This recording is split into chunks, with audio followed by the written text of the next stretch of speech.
तो फिल्म की शुरुआत एक एनिमेटेड सीन से होती है, जहां हमें एक छोटे से हिरण के बच्चे की कहानी दिखाई जाती है। इस हिरण के बच्चे का नाम बम्बी होता है, जो अपनी माँ के साथ घने जंगल में रहता था। उनकी जिंदगी बहुत ही खुशी और सुकून के साथ गुजर रही थी। लेकिन एक दिन सब कुछ बदल जाता है, जब कुछ शिकारी जंगल में घुस आते हैं और बम्बी की माँ को मार देते हैं। इसी हादसे के बाद बम्बी इस खतरनाक जंगल में बिल्कुल अकेला रह जाता है। जंगल के डर और खतरों से बचते हुए वह कई साल अकेले ही अपनी जिंदगी गुजार देता है। समय बीतने के साथ आखिरकार बम्बी को भी अपना एक पार्टनर मिल जाता है। उसकी जिंदगी फिर से भरने लगती है। अब उसकी एक छोटी सी फैमिली बन जाती है और उसका एक बच्चा भी होता है।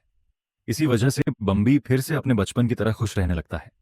लेकिन शायद किस्मत को उसकी यह खुशी मंजूर नहीं थी। धीरे धीरे इंसान जंगलों को काटना शुरू कर देते हैं और आए दिन जानवरों को अपना घर बदलने पर मजबूर होना पड़ता है। एक दिन जब बम्बी अपनी पूरी फैमिली के साथ जंगल के बीच से गुजरने वाली सड़क को पार कर रहा होता है, तभी तेज रफ्तार से आता हुआ एक ट्रक उन्हें टक्कर मार देता है। बम्बी को तो सिर्फ हल्की चोट आती है, लेकिन बदकिस्मती से उसकी पत्नी उस ट्रक ड्राइवर की लापरवाही की वजह से मौके पर ही मारी जाती है। उसका बच्चा इस हादसे से डरकर वापस जंगल की तरफ भाग जाता है। यहाँ ट्रक का ड्राइवर थोड़ी देर के लिए रुकता जरूर है, लेकिन किसी की मदद करने के लिए नहीं।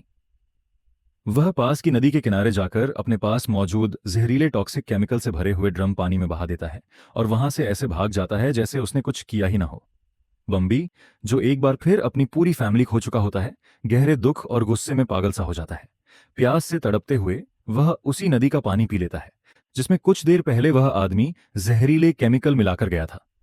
पानी पीते ही बम्बी दर्द से तड़पने लगता है। एक पल के लिए ऐसा महसूस होता है कि शायद वह मर जाएगा, लेकिन यह जहर उसकी जान लेने की बजाय उसे एक अजीब और खौफनाक क्रिएचर में बदल देता है। जब बम्बी दर्द से कराह रहा होता है, तब हम देखते हैं कि उसकी हड्डियां तेजी से बढ़ने लगती हैं। हड्डियों के टूटने और दोबारा जुड़ने की आवाजें इतनी डरावनी होती हैं कि यह सब देखना भी मुश्किल हो जाता है। उसके मसल्स फूलने लगते हैं, दांत भयानक हो जाते हैं, और अब वह एक मासूम हिरण से एक खतरनाक मॉन्स्टर में बदल चुका होता है, जो 4 पैरों की बजाय 2 पैरों पर खड़ा होकर चल सकता है। पहले से ही अपने गम और गुस्से में डूबा हुआ बम्बी इस असहनीय दर्द को झेलने के बाद कसम खाता है कि अब वह हर हाल में इंसानों से अपनी फैमिली का बदला लेकर ही रहेगा। यहीं से सीन कट होता है और कहानी रियल दुनिया में पहुंच जाती है।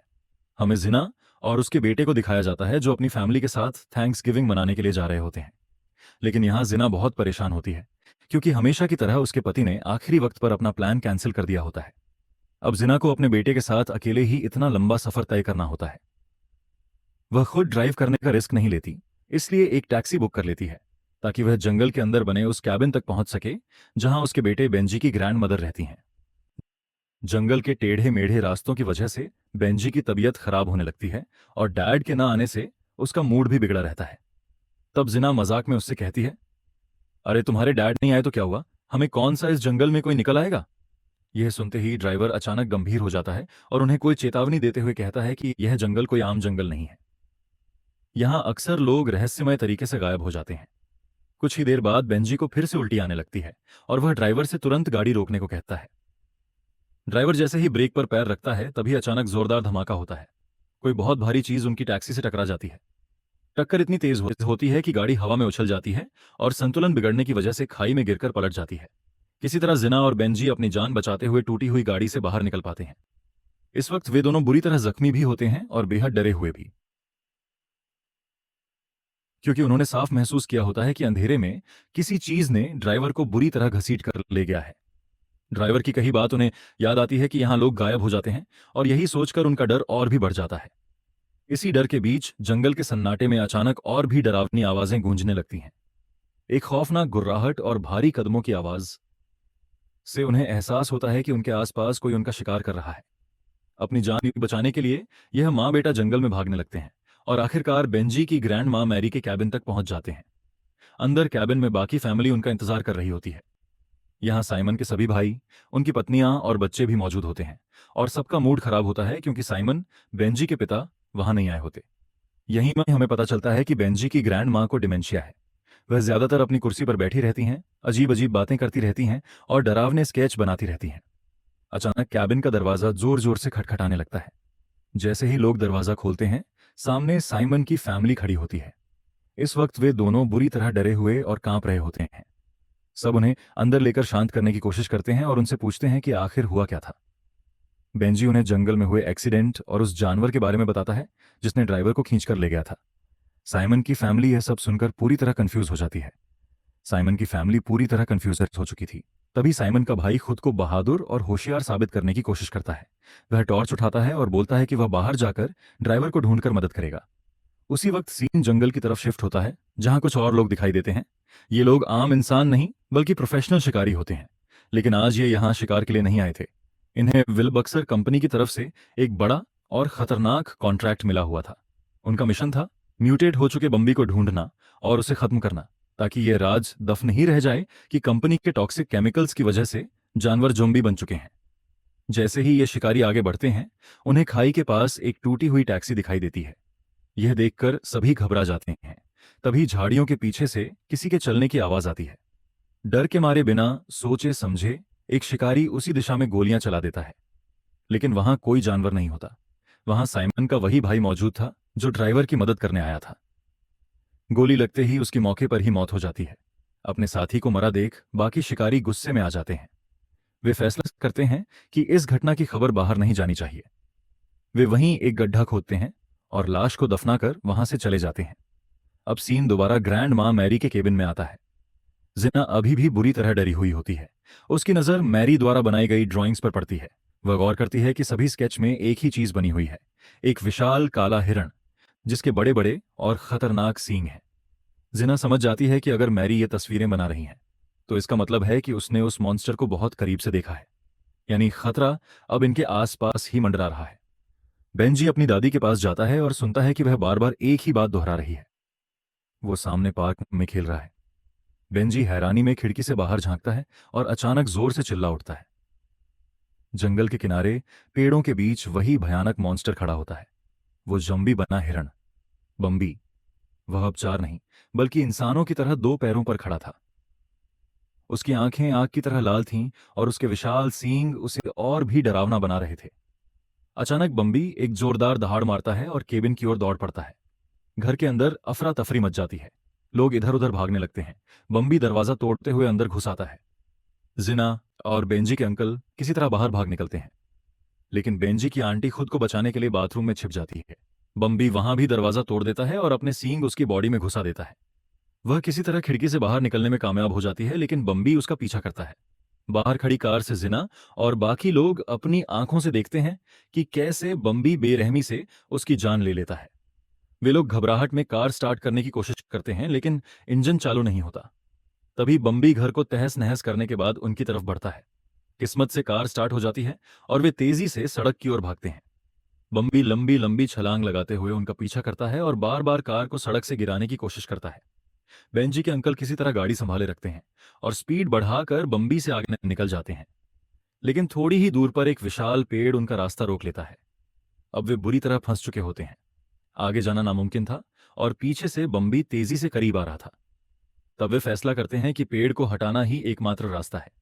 बेंजी के अंकल कहते हैं कि वे बाहर जाकर पेड़ में रस्सी बांधेंगे, बाकी लोग दूसरी तरफ से धक्का देंगे और फाइनल पुश गाड़ी से दिया जाएगा। बेंजी ड्राइविंग सीट पर बैठता है। सब तैयारी कर ही रहे होते हैं कि अंधेरे से बम्बी फिर दिखाई देता है।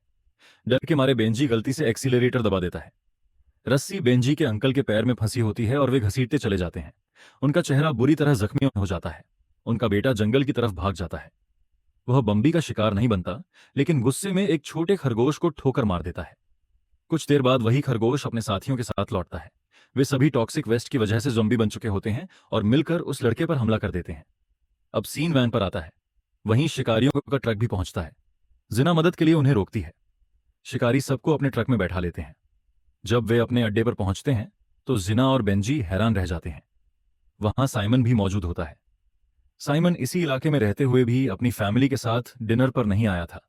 आखिर ऐसा कौन सा जरूरी काम था जो उसे यहां से खींच लाया था? अब साइमन इन सबके सामने एक कड़वा सच रख देता है। वह बताता है कि वह उसी टॉक्सिक वेस्ट कंपनी का एक बड़ा ऑफिसर है। असल में उससे एक बहुत बड़ी गलती हो चुकी थी। उसने ऑर्डर दिया था कि कंपनी का खतरनाक टॉक्सिक वेस्ट जंगल में फेंक दिया जाए। उस वेस्ट को एनवायरनमेंट फ्रेंडली तरीके से साफ करने में बहुत ज्यादा खर्च आता, इसलिए साइमन ने पैसा बचाने के चक्कर में उसे सीधे जंगल की नदियों में डलवा दिया और पैसे खुद रख लिए। उसी जहरीले पानी को पीने के बाद बम्बी और जंगल के कई जानवर भयानक मॉन्स्टर में बदल गए। अगर यह सच बाहर आ जाता तो कंपनी पर और खुद साइमन पर बहुत बड़ा केस बन जाता और उसे सीधा जेल जाना पड़ता। खुद को बचाने के लिए ही उसने इन शिकारियों को हायर किया था, ताकि बम्बी और बाकी ज़ॉम्बी बने जानवरों को मारकर जंगल को क्लियर किया जा सके। यह सब सुनते ही जिना गुस्से में उस पर चिल्लाने लगती है। वह उसे बताती है कि सिर्फ उसकी लालच भरी गलती की वजह से उसका अपना भाई और भतीजा मर चुके हैं और अब वह और बेंजी भी उसी मौत के साए में जी रहे हैं। लेकिन साइमन बेहद बेरहमी से कह देता है कि उसे किसी की परवाह नहीं है। वह कभी पिता बनने की जिम्मेदारी लेना ही नहीं चाहता था। बाहर खड़ा बेंजी यह सब सुन रहा होता है। यह जानकर कि उसके डैड उससे बिल्कुल भी प्यार नहीं करते, उसका दिल पूरी तरह टूट जाता है और वह वहां से भाग जाता है। कुछ दूर जाकर उसकी नजर एक ढके हुए पिंजरे पर पड़ती है। कपड़ा हटाते ही वह चौंक जाता है। अंदर एक हिरण का छोटा सा बच्चा कैद होता है। उसे समझ आ जाता है कि शिकारियों ने इस मासूम को जाल के तौर पर पकड़ा है, ताकि बम्बी को यहां खींचा जा सके। बेंजी को उस बच्चे में अपना ही दर्द दिखता है। जैसे वह खुद अपने पिता से दूर था, वैसे ही यह छोटा हिरण भी अपने बाप से बिछड़ा हुआ था। दया और दर्द के साथ वह पिंजरा खोलकर उस बच्चे को आजाद कर देता है। उधर बम्बी किसी और इंसान को मारने ही वाला होता है कि तभी उसे अपने बच्चे की खुशबू महसूस होती है।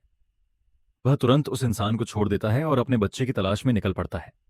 अपने बच्चे को ढूंढते ढूंढते बम्बी शिकारियों के कैंप में पहुंच जाता है। वहां सबसे पहले उसकी नजर बेंजी की ग्रैंड मां पर पड़ती है। इससे पहले कि वह उन पर हमला करता, साइमन के एक को वर्कर की चीख निकल जाती है और बम्बी उस पर टूट पड़ता है। कंट्रोल रूम में बैठे लोग अब पूरी तरह बम्बी को मारने के लिए तैयार हो जाते हैं। शिकारी उस पर गोली चलाने की कोशिश करता है, लेकिन बम्बी उसे अपने विशाल सींगों पर उठाकर दूर फेंक देता है। अब बम्बी के सामने साइमन की पूरी फैमिली खड़ी होती है, लेकिन साइमन अपनी फैमिली को बचाने की बजाय खुद की जान बचाकर भाग जाता है। वह अपनी महंगी गाड़ी में बैठकर दरवाजे लॉक कर लेता है और सोचता है कि अब वह सुरक्षित है, लेकिन यह उसकी सबसे बड़ी गलती साबित होती है। उसने पीछे की खिड़कियां बंद नहीं की होती। वहीं से ज़ॉम्बी बने खूंखार खरगोश अंदर घुस आते हैं और साइमन पर हमला करके उसकी जान ले लेते हैं। अब सीन दोबारा कैंप में आता है, जहां सिर्फ जिना, बेंजी और वह भयानक मॉन्स्टर बचे होते हैं। बम्बी उनके ऊपर खड़ा जोर जोर से अजीब सांसें ले रहा होता है और गुस्से में गुर्रा रहा होता है। ठीक उसी वक्त झाड़ियों से उसका छोटा हिरण, उसका बेटा, बाहर आता है। उसे देखते ही बम्बी सब कुछ भूल जाता है। बाप बेटे का मिलन होता है और वह पल बेहद इमोशनल होता है। लेकिन कहानी का अंत अभी बाकी था। दिखाया जाता है कि वह शिकारी, जिसे बम्बी ने सिर्फ उठाकर फेंका था, अभी जिंदा बचा होता है। अपनी आखिरी सांसों में वह बंदूक उठाता है और बम्बी को गोली मार देता है। मरते मरते वह हंसने लगता है, जैसे उसने कोई बहुत बड़ी जंग जीत ली हो। उसी पल अंधेरे से ग्रैंड मां बाहर आती हैं और गुस्से में उस जालिम शिकारी को गोली मारकर खत्म कर देती हैं। जिना दौड़कर मैरी को अपने पास ले आती है। तीनों मिलकर एक दिल तोड़ देने वाला मंजर देखते हैं। बम्बी अपने बेटे के सामने दम तोड़ देता है। छोटा हिरण बार बार अपने बाप को जगाने की कोशिश करता है, लेकिन अब वह कभी नहीं उठने वाला होता। उस बच्चे को भी अपने पिता जैसी ही किस्मत मिलती है। अब वह भी पूरी जिंदगी अकेले बिताने वाला होता है।